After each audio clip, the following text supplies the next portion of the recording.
Masalah hutang dipindah, sakit penyakit dipindah. Terima kasih buat iman-iman memindahkan gunung. Tetapi engkau juga mengajarkan kami, saksi-saksi iman dalam Ibrani 12, itu ternyata bukan berasal dari kumpulan orang-orang yang memiliki iman yang memindahkan gunung. Tetapi di sana adalah kumpulan orang-orang yang memiliki iman mendaki gunung. Ternyata ada dalam kehidupan kami, ada beberapa gunung permasalahan itu yang tidak bisa dipindah, tapi kami harus daki gunung permasalahan itu. Apa itu iman mendaki gunung? Tabah di dalam permasalahan, sabar di dalam penderitaan. Faktanya saksi-saksi iman, mereka berdoa masalah tidak dipindah. Tuhan mengizinkan mereka untuk menjalani proses masalah itu. Dan ternyata setelah mereka menjalani proses itu, iman mereka itu bertumbuh. Dan ternyata itu ada kumpulan pahlawan-pahlawan iman. Karena itulah yang menjadi alasan kenapa mungkin ada banyak di antara kami mengerang, kami berdoa di masa pandemi agar masalah dipindah. Tetapi tidak menutup mata, ada beberapa permasalahan yang Tuhan izinkan untuk kami mendakinya. Gunung tidak bisa dipindah. Gunung itu harus kami daki. Tetapi menjadi perbedaan, kami mendaki gunung itu bersama dengan Tuhan. Amin. Ingatkan kami dalam kehidupan ini, apa yang kami alami itu tidak penting. Tetapi yang terpenting adalah bersama dengan siapa kami mengalami hal tersebut. Amin. Meskipun kami mengalami masalah yang sangat kronis, meskipun kami mengalami problema-problema yang sangat kritis, tetapi jika kami mengalaminya, menjalaninya bersama dengan Tuhan, itulah yang menjadi kunci kemenangan buat kami. Karena itu malam hari ini waktu kami berkumpul, itu artinya kami hari ini kami sedang mengerang. Kami ingin menjalani segala sesuatu di muka bumi ini bersama dengan Tuhan. Karena lagu tadi mengatakan, segala perkara dapat kutanggung di dalam Dia. Berarti kalau kami ini di luar Tuhan, banyak perkara yang tidak bisa kami tanggung. Tapi waktu kami ini ada di dalam Tuhan, segala perkara dapat kami tanggung. Kuncinya bukan besar atau ringannya masalah itu, tapi kuncinya kami berada di dalam Tuhan atau kami berada di luar Tuhan. Terima kasih. Malam hari ini firman-Mu Kau sampaikan, firman-Mu Kau impartasikan. Roh Kudus, Engkau tahu keterbatasan hamba-Mu, keterbatasan dalam menyampaikan dengan tepat kepada masing-masing orang, keterbatasan dalam memahami secara akurat apa yang menjadi kebenaran firman-Mu. Hamba-Mu memiliki banyak keterbatasan komunikasi, hikmat, kepintaran, kecerdasan, kefasihan kata-kata. Tetapi jika Tuhan izinkan, Engkau menitipkan pesan ini terhadap hamba-Mu, untuk setiap jemaat yang ada di tempat ini, Tuhan, perlengkapi hamba-Mu dari kuasa Allah yang maha tinggi, sehingga firman yang disampaikan itu betul-betul dipastikan jatuh di tanah hati kami yang paling subur. Dan Roh Kudus menolong kami agar firman ini, benih firman ini betul-betul menghasilkan buah yang lebat, di mana itu bukan hanya dinikmati oleh kami, tapi kehidupan kami pun itu juga dinikmati oleh orang-orang sekeliling kami. Terima kasih. Kami siap mendengarkan firman-Mu hanya di dalam nama Tuhan Yesus Kristus, dan kita sama-sama berkata Amin. Amin. Amin. Selamat malam, shalom. Silakan duduk Bapak Ibu semuanya. Ya. Baik. Ya. Malam hari ini saya diberi tema tentang, mungkin ini agak besar, diberi tema tentang prinsip keuangan dalam keluarga. Ya, agak dikecilkan yang monitor. Terima kasih. Ya. Sebelum nanti saya akan masuk aplikasi-aplikasi bagaimana keluarga ini bisa menang dari jerat keuangan, ya. Jadi uang itu bisa jadi berkat, tapi juga bisa jadi jerat, Bapak Ibu. Ya. Sebelum nanti saya akan menyampaikan secara aplikatif, Ya, ternyata uang itu bisa mengikat kita itu secara roh, jiwa, dan tubuh. Ya, jadi nanti saya akan berikan aplikasi bagaimana melepaskan ikatan dari roh, secara jiwa, dan secara tubuh. Karena ternyata ada beberapa orang yang secara tubuh tidak terikat, tapi secara roh itu terikat. Nanti saya akan berikan semuanya. Tetapi saya ingin mengawali ya tentang prinsip keuangan keluarga itu dari prinsip-prinsip yang salah tentang uang.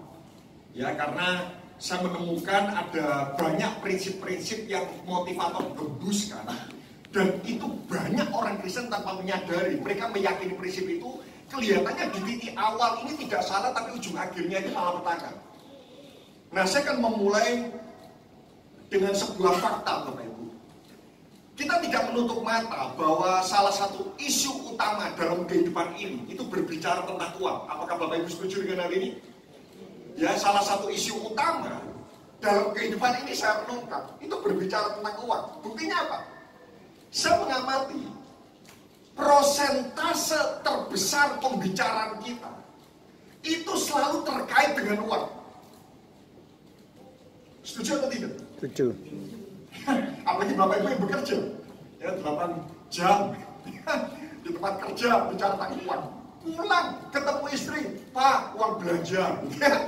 Mau tidur anak bilang, Pak, minta uang saku. Terus sebelum istirahat, besok harus bayar uang SPP. Wah, saya mengamati tidak menutup mata bahwa persentase terbesar kehidupan manusia itu pembicaranya tentang uang. Lihat, anak saya ini masih SD, Bapak Ibu. Ya, anak saya itu masih SD. Nah, pembicaraan anak SD saja, loh ini anak SD loh, Bapak Ibu. Itu mereka pembicaranya kalau di sekolah itu sudah sampai titik seperti ini kan. Di masa-masa saat ini anak SD itu sekarang itu sudah diminta oleh sekolahnya itu membawa handphone. Jadi sekolah meminta anak itu membawa handphone. Kenapa? Karena mereka harus belajar online dan sinyalnya itu ada beberapa sekolah itu yang internetnya itu harus diambil dari handphone masing-masing. Nah, suatu ketika pada itu anak saya itu ke sekolah ya, anak saya itu handphonenya lungsuran dari orang tuanya semuanya. Tiba-tiba ada temannya tanya seperti ini, handphonemu merek apa? Ini SD loh. Oh, kamu Oppo. Kok nyebut merek? Nggak boleh. Kamu ini, aku ini. Loh, itu pembicaraan kelas 3 SD. Ya SMP. Ada teman saya ini, dia punya anaknya itu beasiswa di salah satu sekolah yang cukup ternama. Dan anak ini pada kelas 2 SMP akhirnya dia keluar desperate karena tidak tahan. Kenapa? Karena setiap kali liburan, setelah liburan, teman-temannya itu selalu tanya gini, kamu kemarin liburan kemana? Loh, cuma di dalam kota. Aku ke luar negeri. Wah, itu tekanan sosial itu begitu kuat. Sampai titik anak ini akhirnya seperti ini. Dia dapat beasiswa di sekolah yang sangat bagus, sekolah yang sangat mahal, tapi tidak kuat karena tekanan sosial, tekanan secara finansial itu dia tidak kuat. Loh, kamu tidak liburan kemana-mana ya? Tapi, aduh, itu tidak mudah. Anak SMA, besok cari jurusan apa yang menghasilkan banyak uang? Yang kuliah, pekerjaan apa yang menghasilkan banyak uang? Setelah lulus kuliah, mikir uang untuk apa? Untuk menikah. Setelah menikah, mikir uang untuk apa? Agar pada itu persiapan punya anak. Waktu anak sudah lahir, persiapan untuk apa? Anak sekolah. Waktu anak sudah selesai sekolah, memikirkan untuk apa? Anak menikah, waduh, dan sebagainya. Saya mengamati persentase terbesar kehidupan manusia itu berbicara tentang uang. Karena itu kalau kita punya prinsip yang salah tentang uang, ya, karena persentase pembicaraan kita banyak tentang uang. Kalau kita punya prinsip yang salah tentang uang, percayalah hidup kita akan mudah menyimpang dari firman Tuhan. Uang itu sama seperti sebuah mic. Siapa di sini butuh uang? Udah butuh uang semuanya, luar biasa. Saudara butuh uang? Uang itu seperti ini. Uang itu sebetulnya alat untuk menunjukkan siapa saudara sebenarnya. Uang itu untuk menunjukkan karakter kita itu sebenarnya bagaimana. Uang itu sama seperti sebuah mic. Kalau suara saya bagus, diberi mic, maka banyak orang yang terberkati oleh suara saya. Mic ini untuk semakin menjelaskan seberapa berkualitas suara saya. Uang itu sama seperti sebuah mic. Tapi kalau suara saya tidak bagus, jangan sekali-sekali nyanyi menggunakan mic. Saudara setuju dengan hal ini? Kalau bisa menggunakan mic ya di rumah aja. Kalau Kalau suara saya bagus, banyak orang terberkati. Tapi kalau suara saya tidak bagus, mic ini akan semakin menjelaskan, akan semakin menunjukkan seberapa buruk kualitas suara saya. Ya. Nah, saya akan mulai motivasi yang salah seseorang ingin punya banyak uang. Ya, siapa di sini kepengen punya banyak uang? Ada yang nggak pengen, ya udah, nggak apa-apa, nanti saya doakan hidup saudara pas-pasan. Ya. Loh, percayalah Tuhan itu kaya. Yang setuju sama-sama kata amin. Amin. Loh, kalau Tuhan itu kaya, berarti kaya itu tidak salah. Ya, kaya itu tidak salah. Loh, kalau kita mengatakan kaya itu salah, berarti Tuhan itu salah. Loh, percayalah, kaya itu tidak salah. Tetapi ingat, kenapa saya awal dengan motivasi? Karena saya percaya Bapak Ibu wajahnya kok pengen kaya semua ya. Ya. Kenapa saya bahas motivasi? Motivasi itu sama seperti sebuah bejana. Kalau bejananya kotor, diberi air bersih, airnya jadi kotor atau tidak? Kotor. Kotor. Berkatnya benar, motivasinya salah, maka berkat yang benar jadi salah juga. Tapi kalau motivasi kita benar, kalau bejananya bersih, dikasih air bersih, maka tetap bersih. Karena itu kenapa saya awali, saya coba kumpulkan, ini saya juga berjumpa dengan salah satu Crazy Rich Surabaya. Wah, itu saya kumpulkan ya. Karena motivasi itu penting ya. Karena saya percaya semua keluarga itu pasti pengen kaya. Sehingga saya coba kumpulkan apa motivasi yang salah seseorang yang punya banyak uang. Dari semua saya kumpulkan, akhirnya saya rangkum. Ada 3 motivasi yang salah. Jadi kalau Bapak Ibu malam hari ini ingin punya banyak uang, tolong pastikan jangan sampai kita punya 3 motivasi ini. Mari kita lihat 1 Yohanes pasal 2.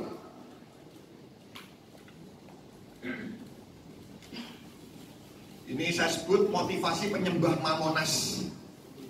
Ya. Hati-hati. Saya minta sebelum kita masuk ke langkah-langkah aplikasi, pastikan kita tidak punya motivasi yang salah ini. Ya. 1 Yohanes pasal 2 ayat 15 sampai 16. Ini saya coba renungkan dan ternyata dari berbagai motivasi yang salah, sudah esensi motivasi yang salah, akar dari semua akar ibu dari semua motivasi yang salah itu adalah 3 ini. 1 Yohanes pasal 2 15. Janganlah kamu mengasihi dunia. Loh, banyak pengkhotbah bilang jangan mengasihi dunia. Tapi mengasihi dunia itu apa? Nah, berikutnya. Dan apa yang ada di dalamnya? Ya. Jika orang mengasihi dunia, maka kasih akan Bapa tidak ada dalam orang itu. Kenapa kita dilarang mengasihi dunia? Karena semakin kita mengasihi dunia, maka kita semakin tidak bisa mengasihi Allah. Semakin kita mengasihi Allah, semakin kita tidak bisa mengasihi dunia. Derajat kita mengasihi Allah dan derajat kita mengasihi dunia itu saling menenggelamkan satu sama lain. 16. Ya, apa itu mengasihi dunia? Sebab semua yang ada di dalam dunia. Oh, saya tanya, yang ada dalam dunia itu apa saja? Banyak. Tapi dari semua ada di dalam dunia ini yang sangat banyak, yang Tuhan kata jangan cintai dunia itu, akarnya cuma 3 ini. Ya, apa? Jadi kalau kita ini punya salah satu dari 3 akar ini, berarti kita ini benar-benar memiliki potensi mengasihi dunia. Sebab semua yang ada di dalam dunia, yaitu pertama apa Bapak Ibu? Keinginan daging. Yang kedua, keinginan mata. Yang ketiga, gangguan hidup bukanlah berasal dari Bapa, melainkan dari dunia. Nah, pada waktu saya membaca ayat ini, awalnya ayat ini seperti sebuah angin lalu. Keinginan daging, keinginan mata, gangguan hidup. Tapi tiba-tiba Tuhan mulai ingatkan. Bapak Ibu ingat tidak?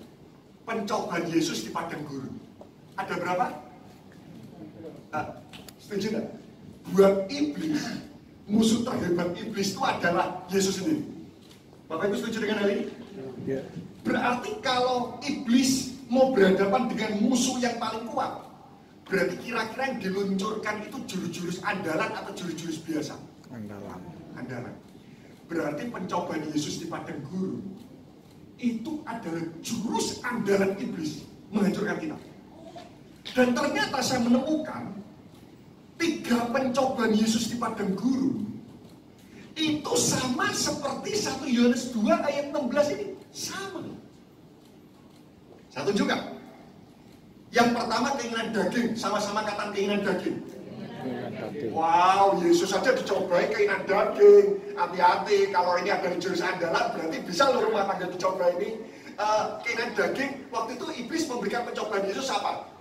Ayo, ubah batu jadi roti. Aduh, siapa di sini pernah puasa 40 hari 40 malam? Saya pernah mencoba puasa, waktu itu saya masih kuliah, badan masih bugar, ya sekarang bugar juga sih, tapi tidak menentu tahun pertama gitu. Saya pernah puasa 3 hari 3 malam tanpa makan minum. Saya mencoba. Hari pertama, itu malam, itu sudah mulai, oke? Hari kedua siang saya kuliah, itu jalan di tangga, itu sambil pegang tangga. Dan halusinasi mulai muncul. Betul. Jadi seperti berhalusinasi, seperti itu bisa melihat itu bisa berhalusinasi. Karena itu kenapa di padang gurun banyak orang lihat kota Morgana. Selain itu adalah kejadian alam, tapi memang orang kalau sudah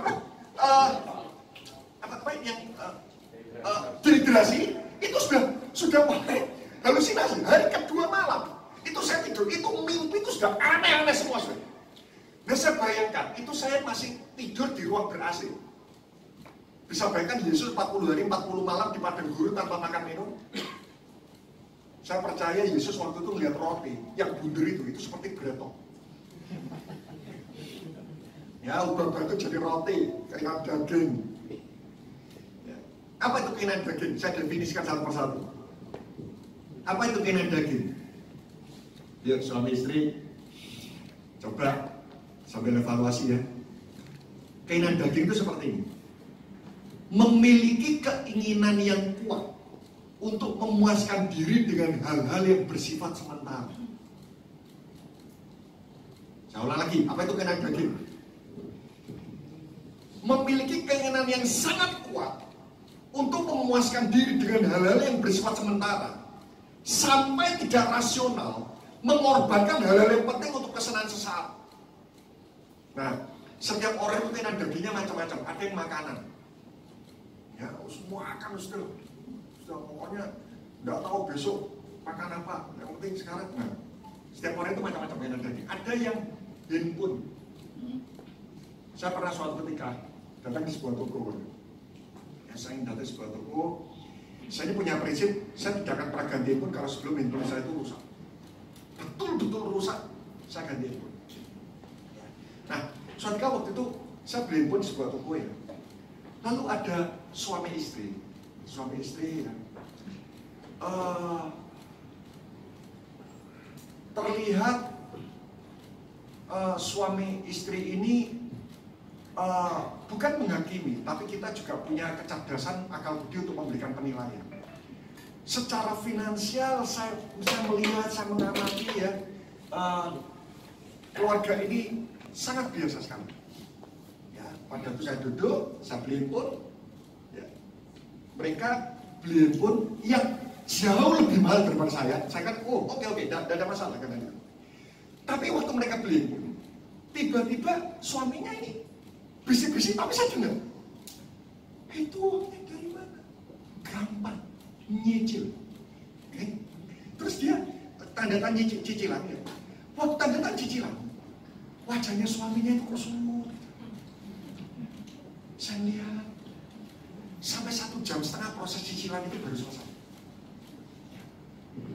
Tanpa kita memberikan penilaian, tapi kita bisa mengevaluasi. Ya. Kalau misal finansial kita pas-pasan, terus Anda tiba-tiba dapat hadiah undian Ferrari, dapat hadiah, kira-kira apa yang Anda lakukan? Jual. Jual aja. Daripada setelah itu servisnya pusing. Ya, kita setiap dari kita keinginan daging itu beda-beda. Ya, Bapak, kalau mobil cuma satu terus apa kata orang? Nah, ya keinginan daging. Yang kedua keinginan mata. Hati-hati, apa itu keinginan mata? Loh, Tuhan itu juga dicobai sama iblis. Lihatlah seluruh kemegahan dunia, maka aku berikan kepadamu kalau kau menyembahku. Apa itu keinginan mata? Hati-hati ibu-ibu. Tapi sekarang bukan cuma ibu-ibu loh, bapak-bapak juga kan? Ya, sale. Wah, sale, nggak beli rugi. Ya. Apa itu keinginan mata? Ingin memperoleh segala sesuatu yang menarik hati kita. Lihat, pengen. Lebih berfokus pada ketertarikan daripada keberfungsian. Saya pernah ketemu dengan salah satu presiden Surabaya. Sahabat, saya nggak berani mengatakan karir, tapi saya sama dia sudah teguran itu sudah enak sekali. Dia hobinya beli arloji. Dan Bapak Ibu tahu kalau presiden beli arloji itu harganya berapa? Sebulan itu 2 kali. Iya, kalau arlojinya itu 300.000, kayak 100.000 yang sekali pakai rusak gitu. Itu puluhan juta. Sebulan 2 kali. Rutin. Dan 1 jam itu 10 tahun tidak rusak-rusak. Itu rutin dia beli. Dia memang hobi arloji. Nah, karena kebetulan saya bersahabat karib dengan dia. Saya ngobrol, saya santai. Saya kata, kamu setuju gak? Suatu ketika nanti pada waktu kita masuk dalam kerajaan kekekalan, ada 2 pertanyaan yang pasti Tuhan akan tanyakan. Apa? Yang pertama, Tuhan akan tanya seperti ini. Ini semua pertanyaan ini mengandung laporan pertanggungjawaban. Apa tanggung jawabmu terhadap darah Kristus yang tercurah buat hidupmu? Ya, engkau sudah diselamatkan, apa yang kau lakukan? Kau bisa menjawab. Saya yakin kau bisa menjawab. Kenapa? Karena dia juga melayani Tuhan. Dia seorang pelayan Tuhan. Oke, Tom. Aku bisa jawab. Aku sudah melayani Tuhan. Aku sudah bertobat. Oke. Lulus. Pertanyaan kedua, dengar baik-baik, jangan buru-buru dijawab. Apa bentuk tanggung jawabmu terhadap segala sesuatu yang telah Tuhan berikan kepadamu, baik itu berupa talenta, kemampuan, kecerdasan, waktu, dan termasuk uang? Apakah kau bisa mempertanggungjawabkan itu semua di hadapan Tuhan? Dia diam. Dia tahu kalau saya tahu dia punya hobi. Renungkan. Saya percaya suatu saat nanti, Bapak Ibu setuju? Setiap uang yang datang ke dompet kita ini tidak akan pernah datang kalau ini tanpa seizin surga. Hari ini saya berkhotbah di radio, tidak ada orang. Bapak Ibu setuju? Semua berkat yang datang ke dompet kita itu atas izin surga. Bahkan pandemi itu ada di muka bumi ini juga atas izin Tuhan. Tapi semua difilter dalam kehendak Tuhan yang terbaik buat kehidupan kita. Saya katakan, renungkan ya, sebagai seorang sahabatmu, Tuhan pasti akan tanya. Setiap pemberian Tuhan itu punya tujuan. Apa tanggung jawab yang akan kau laporkan terhadap setiap anugerah dan kasih karunia yang Tuhan berikan kepadamu selain masalah darah Kristus? Dia diam. Jadi ya, bulan depannya dia ketemu saya lagi.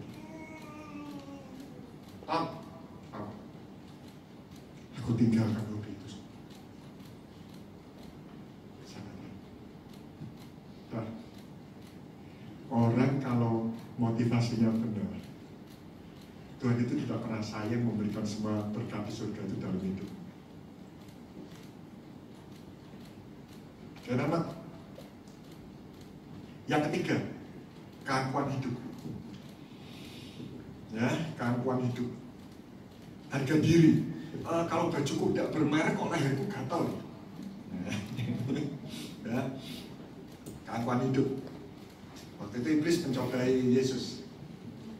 Kalau kau anak Allah, lemparkan dirimu ke bawah. Keangkuhan hidup. Nah, saya akan masuk.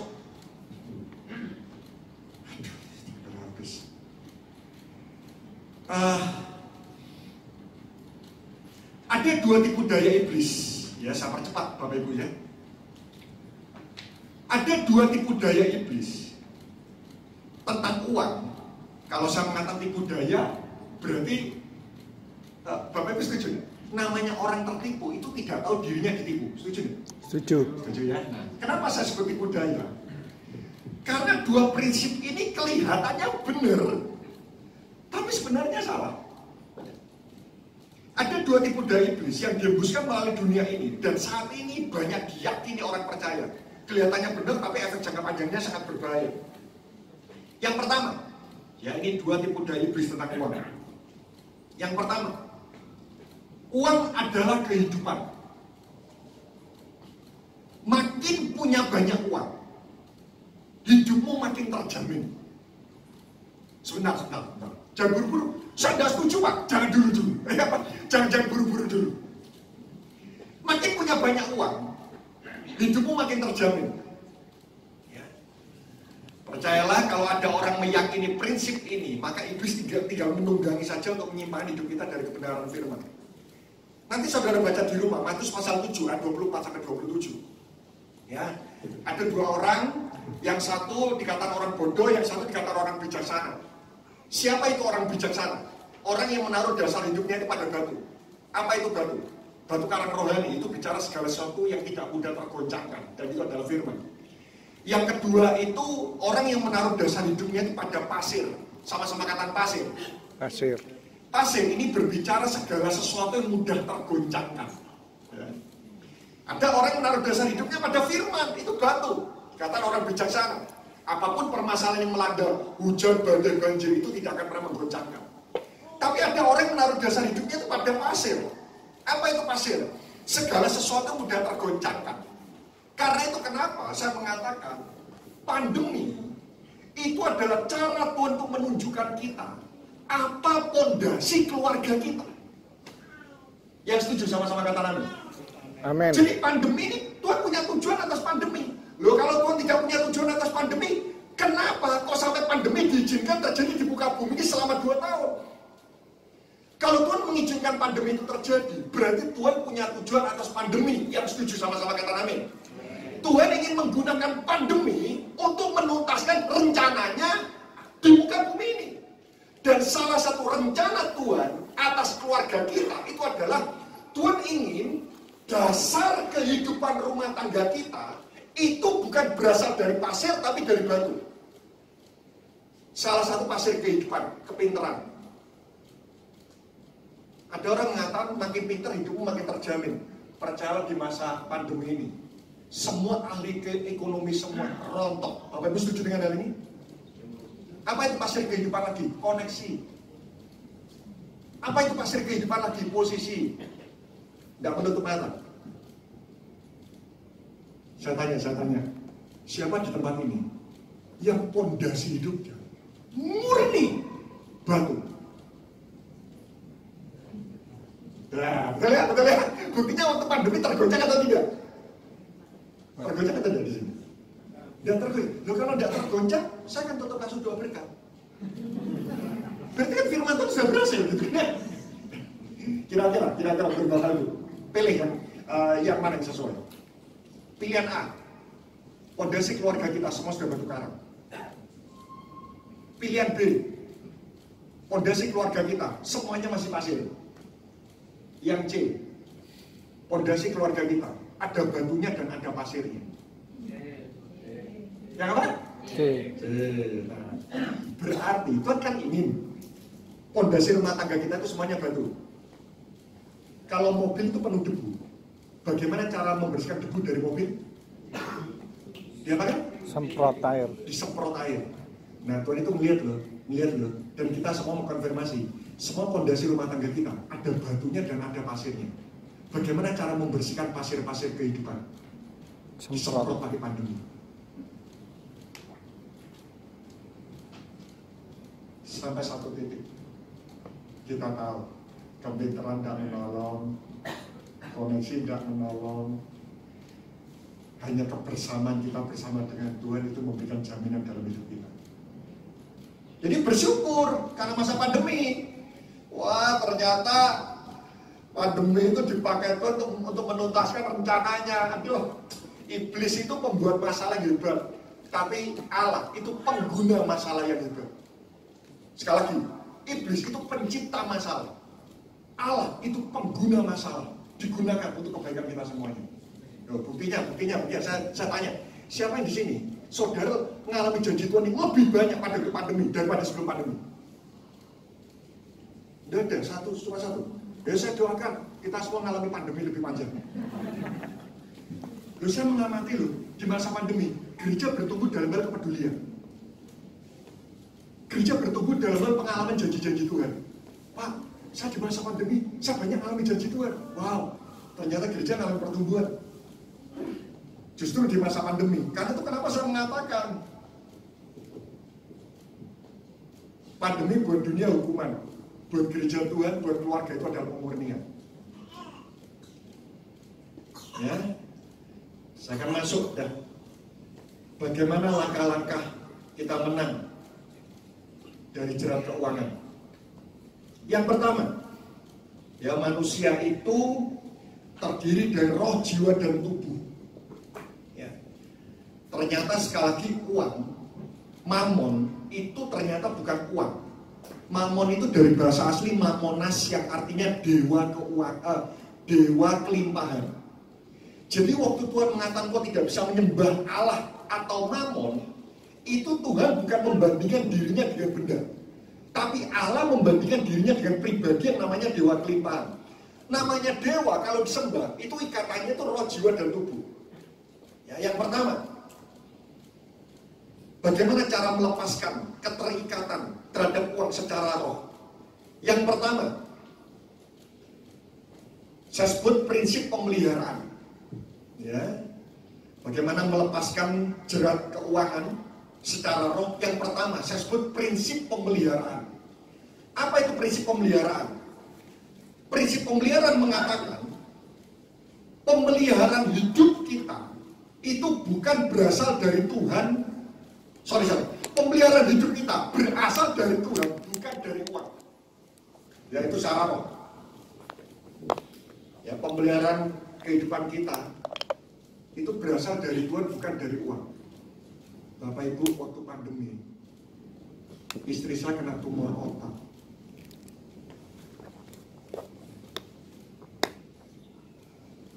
Kena tumor otak, posisinya itu sangat sulit. Kalau dioperasi itu butuh buka batok kepala selama 10 jam.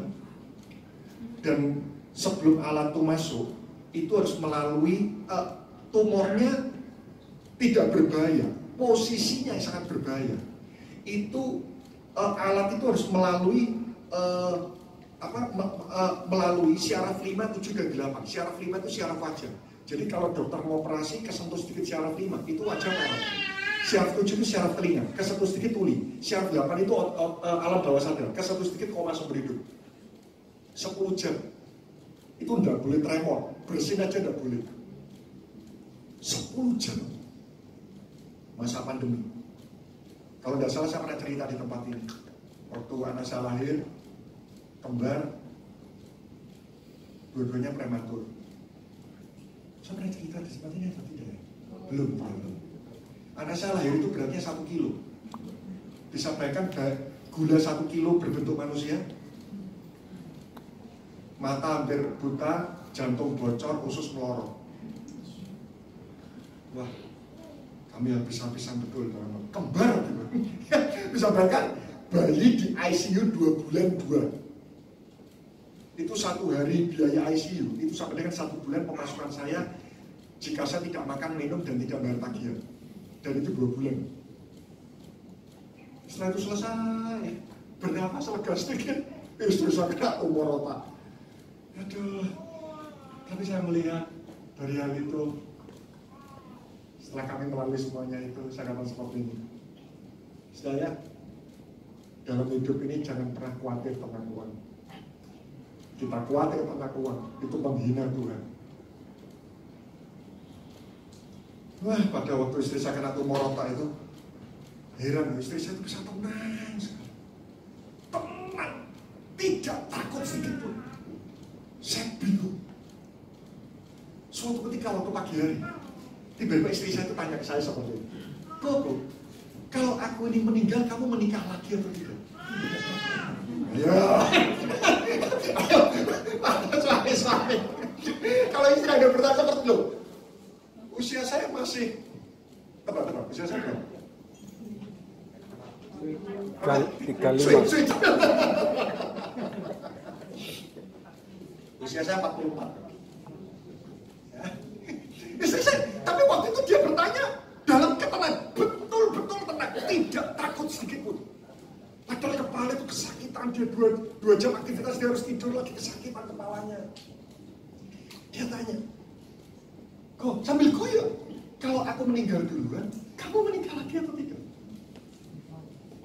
Apa kira-kira jawabannya sebagai suami apa? Apa? Nggak tahu. Oh, ini rontok istri.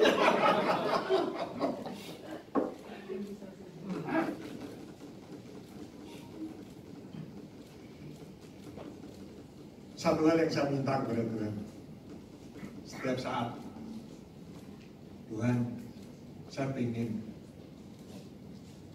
saya sama istri saya ini meninggalnya bersamaan. Kenapa? Dia tanpa aku sulit, aku tanpa kamu sulit. Bukan romantis, menghemat biaya duka. Waktu istri saya tanya seperti itu, saya jawab dengan tenang. Sudah, percayalah, kita meninggalnya ini bersamaan.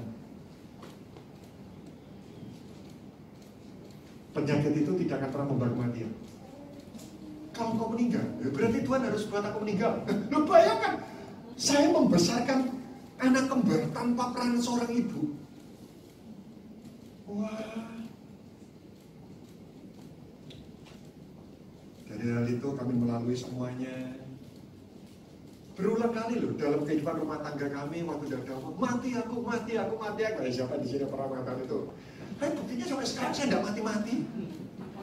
Perut dia makin gemuk gitu ya. Ayo, siapa di antara bapak ibu waktu dulu kalau puasa, mati aku. Tapi buktinya Anda tidak mati-mati. Karena itu kenapa saya katakan sama istri saya, sudah ya, dalam hidup ini sesusah apapun, jangan pernah bingung tentang uang. Bingung tentang uang itu menghina Tuhan. Hati-hati loh, khawatir akan uang itu bukan cuma melanda orang miskin. Orang kaya ada nggak? Orang kaya khawatir tentang uang? Nggak ada. Saya pernah ketemu orang kaya, duit aja. Suatu ketika seperti ini, mantap, saya khawatir. Khawatir apa? Khawatir uang? Iya, kenapa? Karena bulan ini tidak bisa nabung. Loh, tabungannya itu banyak. Hanya sebulan tidak bisa nabung, khawatir. Dari hal itu saya menyimpulkan, ternyata kekhawatiran akan uang itu bukan cuma mengikat orang miskin, tapi juga mengikat orang kaya. Artinya, orang khawatir akan uang itu bisa terikat secara roh.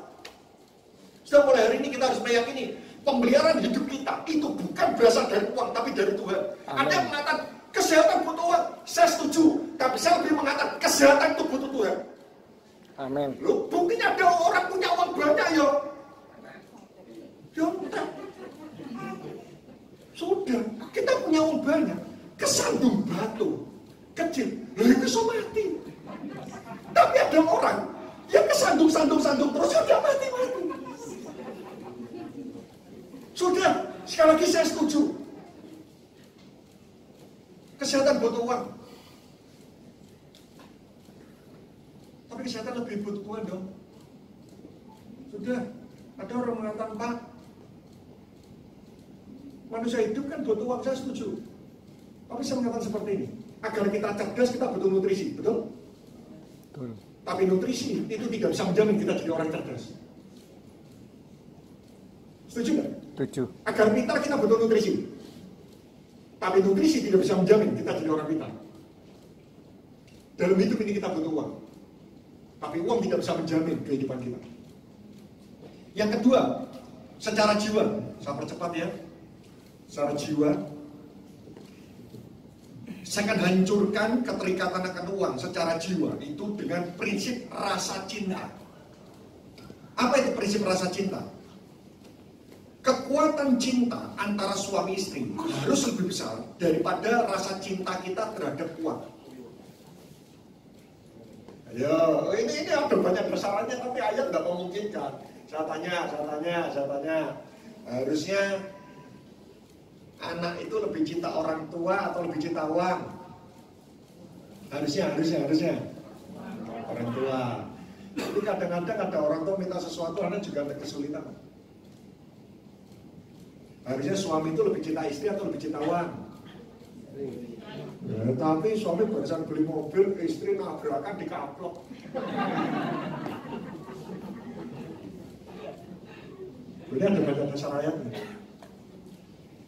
Rasa cinta kita terhadap uang itu seringkali lebih besar daripada rasa cinta kita terhadap orang-orang yang harusnya kita cintai. Harusnya ibu-ibu lebih cinta suami atau lebih cinta uang. Tapi buktinya suami pulang bawa uang, mama bahagia. Suami pulang bawa utang, mama marah. Ya. Prinsip rasa cinta. Oh, itu tidak mudah ya. Ya. Yang ketiga, yang terakhir, bagaimana melepaskan keterikatan secara tubuh. Saya akan bahas prinsip kepemilikan. Apa itu prinsip kepemilikan? Ibrani 13 ayat yang kelima. Ya, prinsip kepemilikan. Jadi prinsip pemeliharaan secara roh, prinsip rasa cinta, dan yang ketiga prinsip kepemilikan. Apa itu prinsip kepemilikan? Janganlah kamu menjadi hamba uang. Dan apa Bapak Ibu? Tuh, tidak baca semuanya. Hati-hati, jangan percaya semua perkataan pendeta. Ya, ini pesan sponsor, karena banyak pendeta banyak menyampaikan sesuatu yang tidak sesuai dengan firman. Ibrani 13 ayat yang kelima. Janganlah kamu menjadi hamba uang. Dan cukupkanlah dirimu dengan apa yang ada padamu. Sama-sama kata cukupkanlah diri. Sama-sama kata cukupkanlah diri. Cukupkanlah diri. Prinsip kepemilikan itu artinya memiliki rasa cukup. Ya, cukupkanlah dirimu. Artinya cukupkanlah dirimu itu seperti ini. Di dalam versi lain dikatakan, kuatkan dirimu dalam segala kondisi. Siapkan dirimu dalam segala kondisi. Kalau punya uang buat beli mobil, puji Tuhan. Tapi kalau tidak punya mobil, ya siapkan dirimu dalam segala kondisi. Itu maksudnya. Ya. 3 poin ini. Ya, untuk membahas tentang menang dari jerat keuangan. Ya, terbatasnya waktu. Sekali lagi yang pertama, prinsip pemeliharaan. Pemeliharaan itu berasal dari Tuhan, bukan dari uang. Dan ini tidak bisa hanya sekedar sebuah pengetahuan, tapi kita harus mengalami. Yang kedua, prinsip rasa cinta. Kekuatan cinta suami istri harus lebih besar daripada suami istri itu mencintai uang. Dan yang ketiga, itu adalah prinsip kepemilikan. Artinya, memiliki rasa cukup. Mari kita berdoa.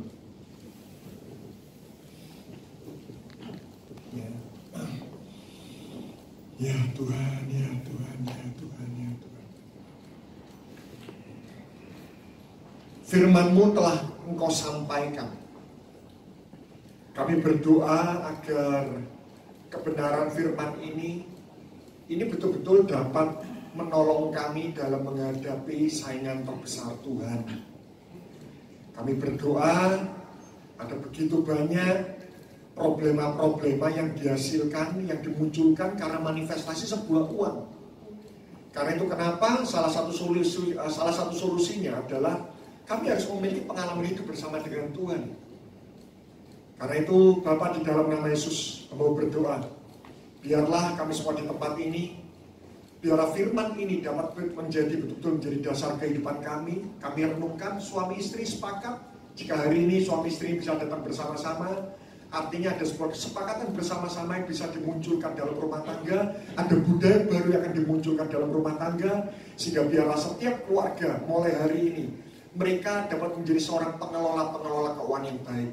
Sekali lagi, sempurnakan kebenaran firman-Mu hanya di dalam nama Tuhan Yesus Kristus. Dan kita sama-sama berkata amin. Terus memberkati kita semuanya.